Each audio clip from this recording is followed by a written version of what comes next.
안녕하세요. 편집자 K입니다. 오늘은 제가 넷플릭스 추천작을 하나 가지고 왔는데요. 웬 뜬금없이 넷플릭스인가 하실 수도 있을 텐데 여러분도 그럴 때 있으신가요? 어떤 한 영화나 책을 봤는데 그 다음에 읽는 또 다른 작품들에서 그 이전에 읽은 것과 연결된 어떤 고리들이 발견될 때가 저는 있거든요.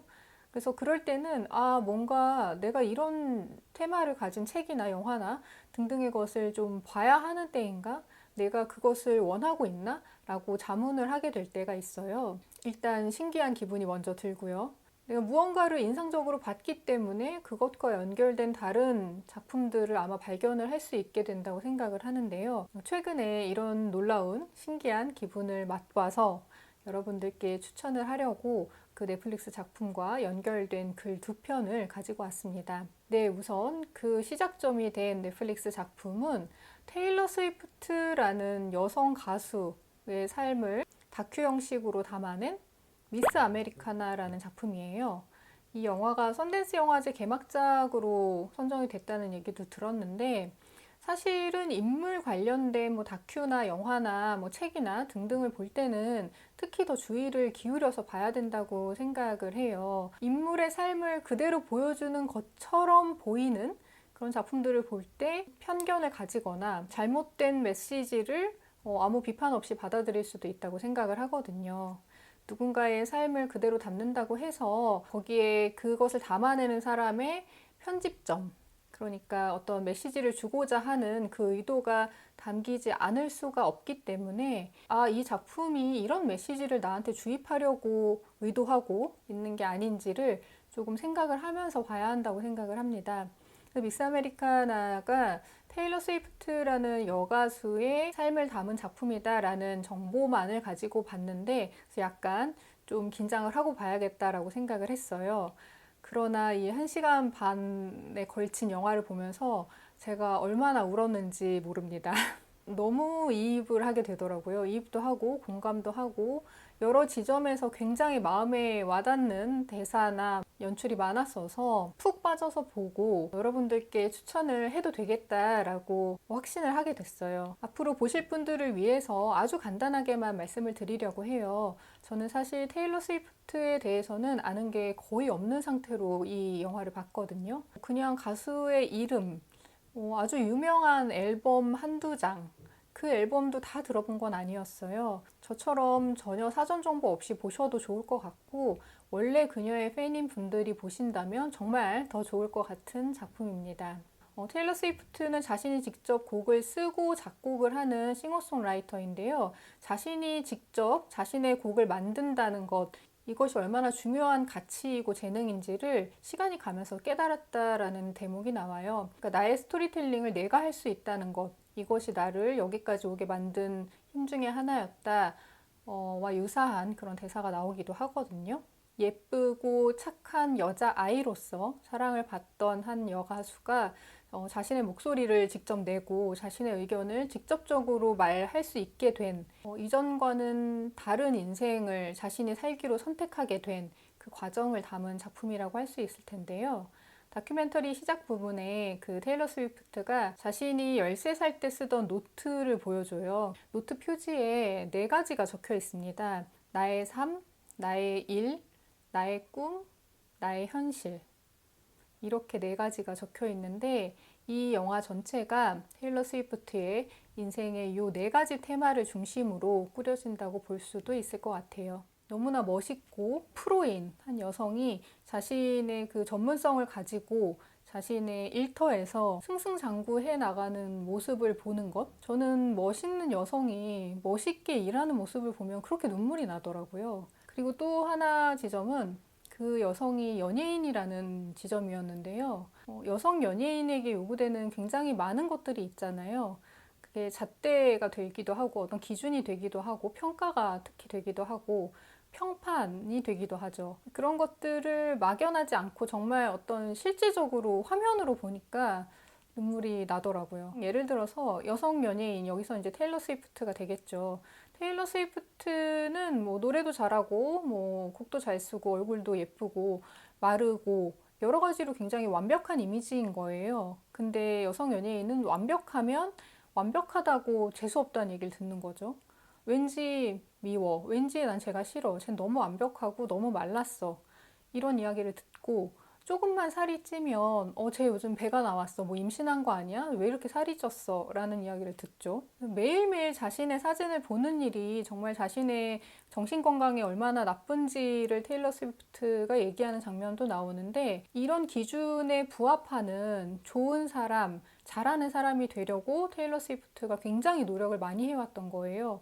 그래서 몸도 엄청 깡마른 몸으로 유지를 하고, 그러면서 무대에서는 또 에너지를 다 써가면서 퍼포먼스를 하고, 그게 잘못됐다는 것을 어느 순간 깨달은 거죠. 내가 왜 무대에서 노래를 하고 춤을 추고 할 때마다 기절할 것 같은 기분이 드는지 몰랐는데, 그게 당연한 건 줄 알았는데, 그냥 많이 먹고 먹은 것으로 힘을 내면 된다는 것을 이제는 안다라고 말을 하는 거예요. 내가 생각하는 내 몸의 사이즈가 잘못됐었다는 거죠. 번역 자막으로는 나는 44 사이즈가 나여야 된다고 생각을 했는데, 알고 보니 나는 66 사이즈가 맞는 몸이었고, 그 사이즈의 몸이 되고 나니까 지금의 내가 너무 편하고 좋다. 그래서 영상을 보면은 그냥 사람 같아 보이는 테일러 스위프트가 최근에 현재에 가까운 테일러 스위프트고, 중간중간 자료화면에서 보이는 과거의 모습은 정말 너무나 깡마른 여성인 거예요. 그 자신이 어떤 과정을 거쳐서 그렇게 생각이 변했는지, 그것이 이제 담긴 대목들이 있고, 여성 연예인들에게 가해지는 여러 폭력들을 영화에서 이제 보다 보면 아무래도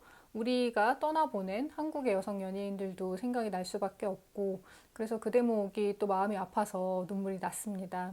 사람들의 요구에 맞춰서 너무나 잘해왔던 그녀와 그것에 대해 회의를 품고 이것이 잘못된 것은 아닐까라고 생각하는 모습을 거쳐서 최근의 모습이 역시 가장 멋있는데요. 최근에 테일러 스위프트는 컨트리 뮤직을 하는 가수, 특히 여가수는 자신의 정치적인 입장을 피력하는 것이 안 된다. 그게 불문율처럼 이어져 왔던 거예요. 생각해보면 한국도 크게 다르지는 않죠. 연예인들이 자신의 어떤 정치적인 견해를 직접적으로 밝히거나 하지 않죠. 그렇다 하더라도 금방 그 피드는 삭제가 되죠. 테일러 스위프트가 이대로는 안 되겠다라고 생각을 한 여러 사건을 거쳐서 자신의 목소리를 내기 시작을 합니다. 자신이 자기 주의 상원 의원이 됐으면 좋겠다고 생각하는 사람이 있었고, 누군가 되지 않아야 한다는 이유를 분명히 가지고 있었기 때문에 그것을 고심 끝에 인스타그램에 업로드를 하는 장면이 나와요. 주변 가족들은 다 말리고 안전을 걱정하고, 아버지는 방탄 외피로 된 차를 샀다. 너가 걱정이 돼서 이렇게 말을 하기도 합니다.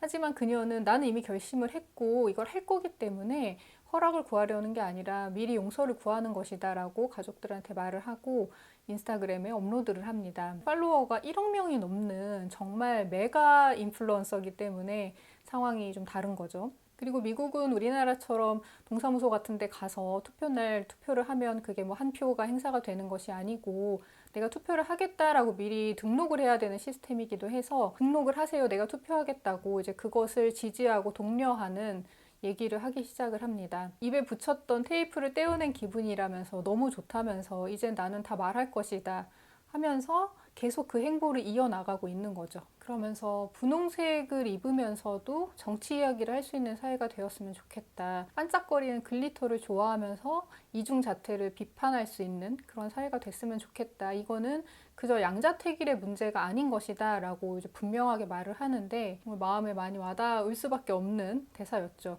본인이 그런 삶을 살고 있는 사람이 그런 말을 하기 때문에, 그런 위치에 있는 사람이 자신의 삶을 통해서 이런 말을 하기 때문에 확실히 호소력이 더 느껴지는 장면들이었고요. 이런 장면이 너무너무 많습니다. 그녀가 시도했던 어떤 사회의 실천적인, 직접적인 행보가 매번 성공할 수도 없을 테고, 그 첫 시도도 그 영화를 보면은 실패하는 것으로 나와요. 하지만 이제 거기서 다시 주저앉고 뭐 이거는 불가능하구나 이렇게 좌절하지 않고 자기가 가장 잘할 수 있는 노래로, 음악으로 그 메시지를 담아서 다시 힘을 내서 노래를 부르는 모습이 또 역시 마음을 울리는데요. 그 노래를 막 반복 재생해서 듣게 돼요. 제목이 Only the Young이라고 해서 다음 세대, 젊은 세대들에게 하고 싶은 얘기를 담은 노래입니다. 한 해가 지나고 두 해가 지나고 그 시간이 갈수록 선거권을 가지게 되는 성인, 지금은 학생이겠죠. 성인이 몇백만씩 자라날 거기 때문에 그 젊은 세대에게 내가 하고 싶은 말을 해야겠다라고 생각을 하는 것이죠. 자신이 가진 전문성으로 사회에 좋은 영향력을 끼치는 멋있는 여성을 보니까 아, 나도 정말 좋은 책 잘 만들어야겠다라는 생각이 드는 거예요.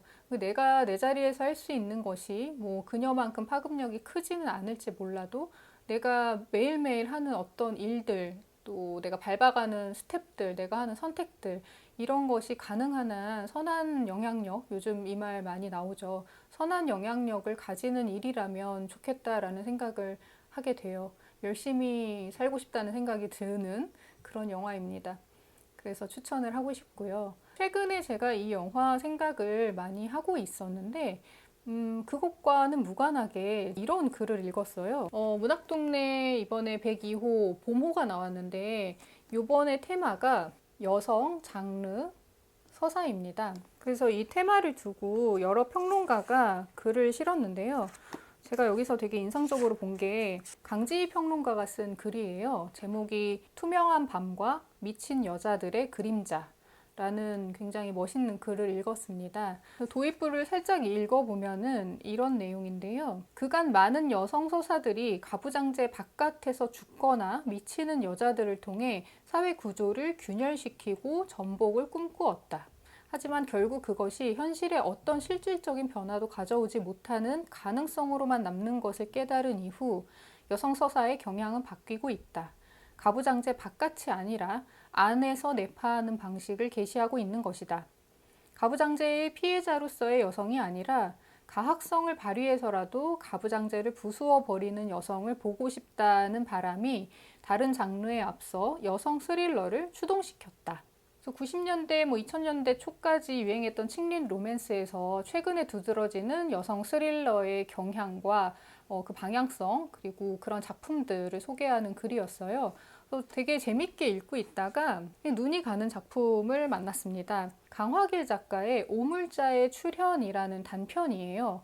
이 단편은 여성들을 관음증적으로 소비하는 사회의 문제, 그런 시선들, 구조들에 대한 비판을 이어가다가 이 작품을 예로 듭니다. 저는 이 작품을 읽지 않았었는데 너무 재밌겠는 거예요. 일단 여성 연예인의 죽음이 중심 테마인 작품인데 그 여성 연예인이 죽고 나서 그녀를 둘러싼 여러 인물들의 말을 통해서 글을 통해서 그 여성 연예인, 죽은 연예인을 그려보는 것이죠. 그 사람은 어떤 사람이었나, 그렇게 그려지는 여성 연예인에 대한 작품이다라고 작품 소개가 되어 있었어요. 그 여성 연예인의 이름은 김미진인데 강지희 평론가는 이렇게 썼습니다.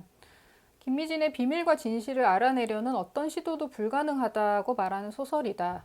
김미진의 일기를 편집한 책이 나오더라도 결국 김미진은 사람들 각자가 읽어내고 싶어하는 이미지들로 환원되며 다시 한번 가십으로 소비될 것이다. 그러나 그 가십과 가십을 계속 겹쳐놓음으로써 모든 평가를 무의미하게 돌려놓음으로써 김미진이 하나의 텅 빈 기표이자 오물자에 불과하다는 것을 밝혀내는 순간 비로소 그녀는 젠더 폭력의 그물망으로부터 빠져나간다. 이 글을 읽으니까 최근에 봤던 미스 아메리카나 생각도 나고 이 글 자체도 재밌어서 강화길 작가의 오물자의 출현이라는 단편이 궁금해지더라고요. 그래서 그 단편이 나와 있는 리터 15호에 실린 단편이었거든요.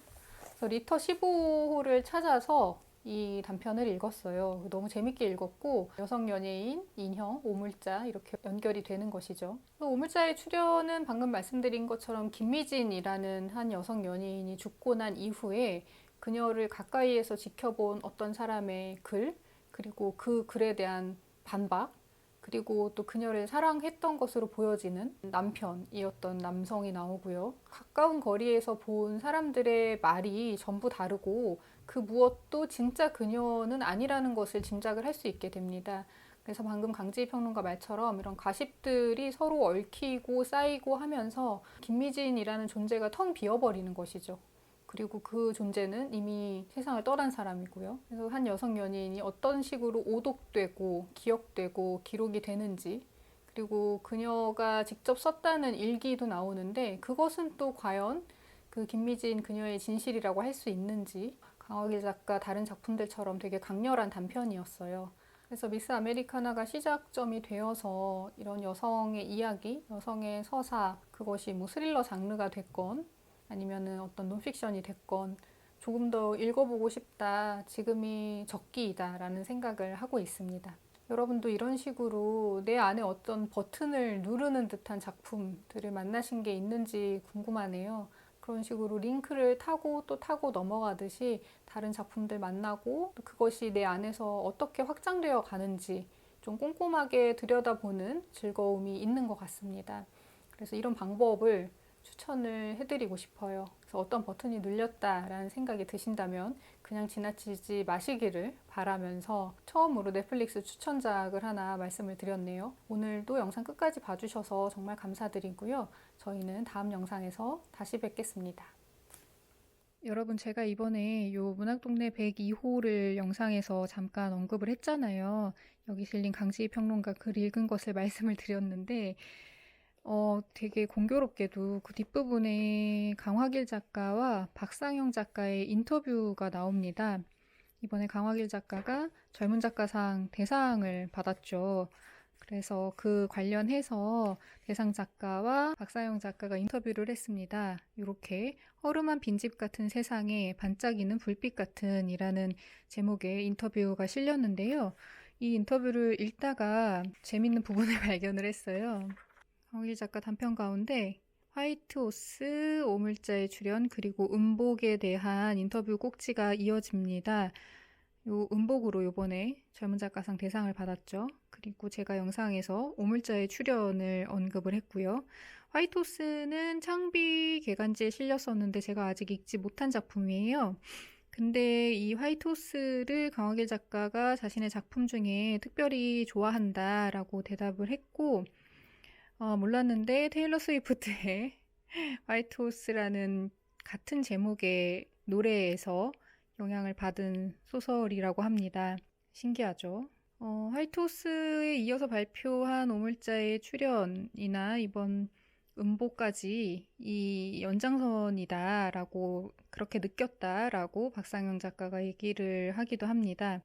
이렇게 되면 이제 저의 꼬리에 꼬리를 무는 독서는 화이트호스를 찾아보는 것으로 가야겠습니다.